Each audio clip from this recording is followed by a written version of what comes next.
निलेश चव्हाणनेही स्वतःच्या पत्नीचा छळ केल्याचा आता समोर आलाय। स्पाय कॅमेऱ्यानं पत्नीचे आक्षेपार्ह व्हिडिओ काढल्याचा त्याच्यावर आरोप आहे। पत्नीच्या आक्षेपार्ह व्हिडिओ प्रकरणी निलेशवर 2019ला गुन्हा दाखल करण्यात आलेला आहे। वैष्णवी हगवणे मृत्यू प्रकरणामध्ये निलेश चव्हाणवर सुद्धा गुन्हा दाखल आहे। 3 जून 2018ला निलेश चव्हाणचं लग्न झालं।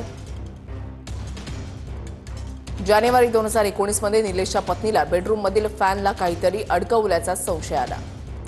याबद्दल निलेशच्या पत्नीने त्याला विचारलं असता त्यानं उडवाउडीची उत्तरं दिली।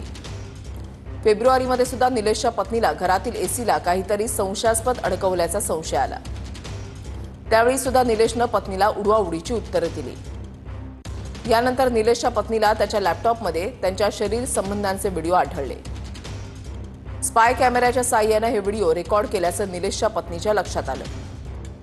यावेळी निलेशचे आणखी काही मुलींसोबतचे आक्षेपार्ह व्हिडिओ त्याच्या पत्नीला लॅपटॉपमध्ये आढळले। जाब विचारला असता निलेशनं चाकूनं धमकावलं आणि गळा दाबला, निलेशच्या पत्नीचा हा आरोप आहे। त्यानंतर अनेक महिने निलेश आणि कुटुंब तिचा छळ करत राहिले।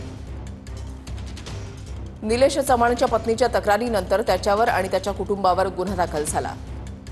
निलेशचा अटकपूर्व जामीन अर्ज पुणे सत्र न्यायालयानं फेटाळल्यानंतर सुद्धा वारजे पोलिसांनी अटक केली नाही।